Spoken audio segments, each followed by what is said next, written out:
The first thing Nkemdirim noticed was the shadow. Every living thing casts a shadow. A person walking under afternoon sun throws a dark shape behind them. It stretches, it bends, it follows. That is the law of the world. That is how things are. But the woman her son brought home cast a shadow that did not match her body. It was close, close enough that a person not paying attention would never catch it. The arms were slightly too long, the neck slightly too thin, and when Isioma turned her head to smile at Nkemdirim for the first time, the shadow turned a full second later. Nkemdirim saw it. She smiled back. She said, "Welcome, my daughter." She carried the woman's bag inside, but she saw it. Her son's name was Tobechukwu. He was 34 years old, an engineer, careful and intelligent, the kind of man who checked twice before signing anything. He had met Isioma at a work event in Abuja. He said she was different from anyone he had ever known. He said when he was with her, the whole world went quiet. Nkemdirim listened to all of this and felt a cold place open in her chest. A mother knows her child's voice. She knows when he is speaking from his heart and when something else is speaking through him. Tobechukwu talked about this woman the way a person talks when they are not fully themselves anymore, slow, distant, like a man reciting something he had been taught to say. She had been a widow for 11 years. She had raised this boy alone, worked 2 jobs, prayed over him every night. She knew every version of his voice. This was not one of them. Nkemdirim came to stay for 2 weeks after the wedding. She told her son it was to help settle the new home. That was a lie. She came to watch.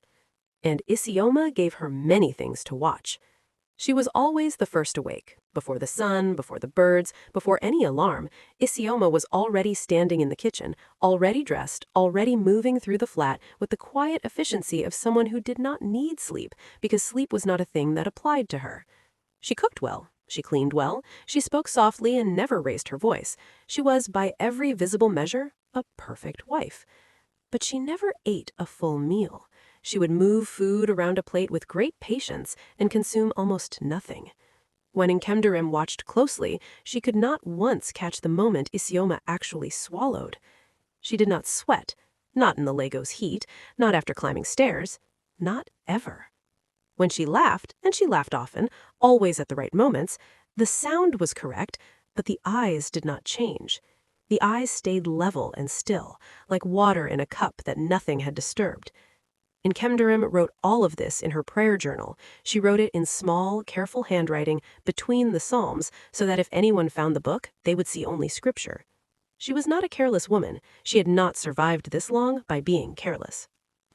The 9th night of her stay, Nkemdirim could not sleep. She lay on the guest bed listening to the flat breathe around her.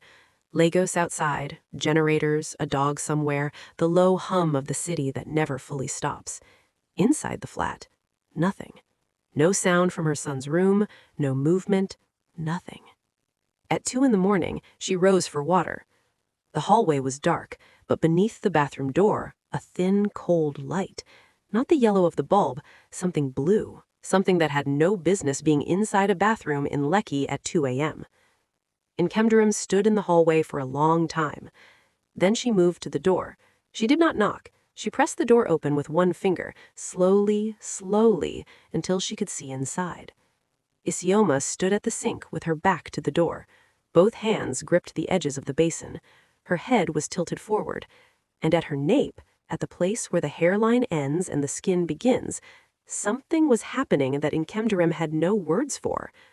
The skin was lifting. Not tearing, not bleeding, lifting, smoothly, deliberately, like a wrapper being removed from something that had been packed inside very carefully. It folded back from the nape of the neck and revealed beneath it a surface that was dark and moving, like the skin of deep water at night, like oil turning slowly under moonlight. Nkemdirim did not breathe. She did not move. Every prayer she had ever learned rose in her chest at once, and she held all of them there, silent, behind her teeth. Then Isioma's head began to turn. Slowly, too slowly, the way no human neck moves. Nkemdirim stepped back from the door.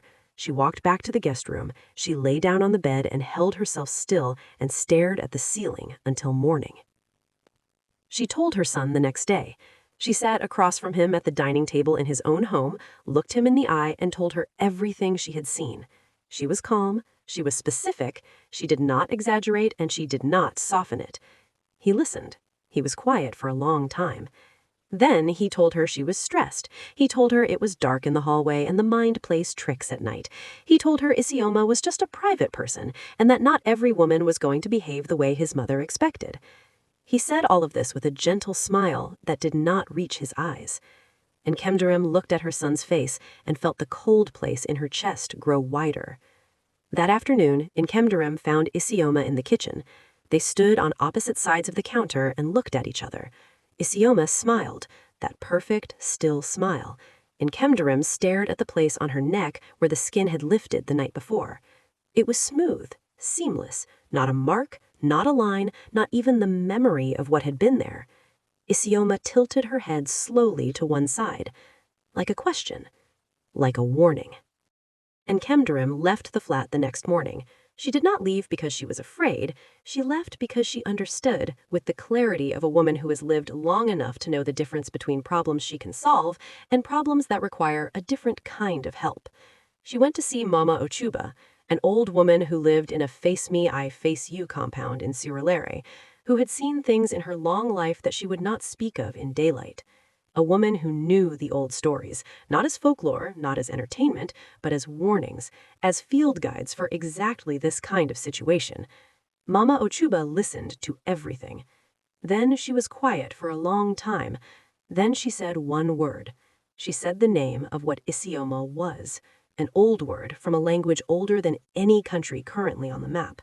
A word that meant a thing that wears the shape of a woman to mum people and feed on what it cannot grow itself, on warmth, on connection, on the invisible thread between a person and everyone who loves them. It did not kill. That was the frightening part. It did not kill. It emptied. It found a man or a woman, it attached, it fed slowly and carefully over weeks and months, and when it was finished, the person was still walking and still talking and still breathing, but everything that had made them who they were, the laughter, the memory, the love, the small particular way they moved through the world, was gone. And the creature moved on, to the next one. Mama Ochuba told Nkemdirim what one way to stop it. She told her what to bring and what to do and exactly how much time she had left before the feeding was complete. Nkemdirim wrote it all down in her prayer journal, between the psalms in small, careful handwriting. Then she went back to Lekki. She was 3 days too late. She knew it the moment Tobechukwu opened the door. He was smiling. He was dressed. He said, "Mama, what a nice surprise." He offered her a seat. He asked if she wanted tea, but it was like speaking to a copy of her son, a very good copy, the right face, the right voice, the right words in the right order, but the thing behind the eyes that had always been Tobechukwu, that specific, irreplaceable presence that she had known since the moment he was born, was no longer there. It had been taken. Isioma was not in the flat. Her things were gone, her single bag, her few dresses, her toiletries, all gone. No note. No explanation. Only in the bathroom, on the mirror above the sink, she had left one thing behind. A single piece of skin, stretched flat across the glass, smooth and perfect in the exact shade of her complexion, like a mask that no longer had a use. Nkemdirim stood in front of it for a long time. Then she went back into the sitting room and sat beside her son, this smiling, empty version of her son, and held his hand. He let her hold it. He kept smiling. He did not squeeze back. Outside, somewhere in Lagos, Isioma was already walking to the next one, already wearing a new face, already perfect.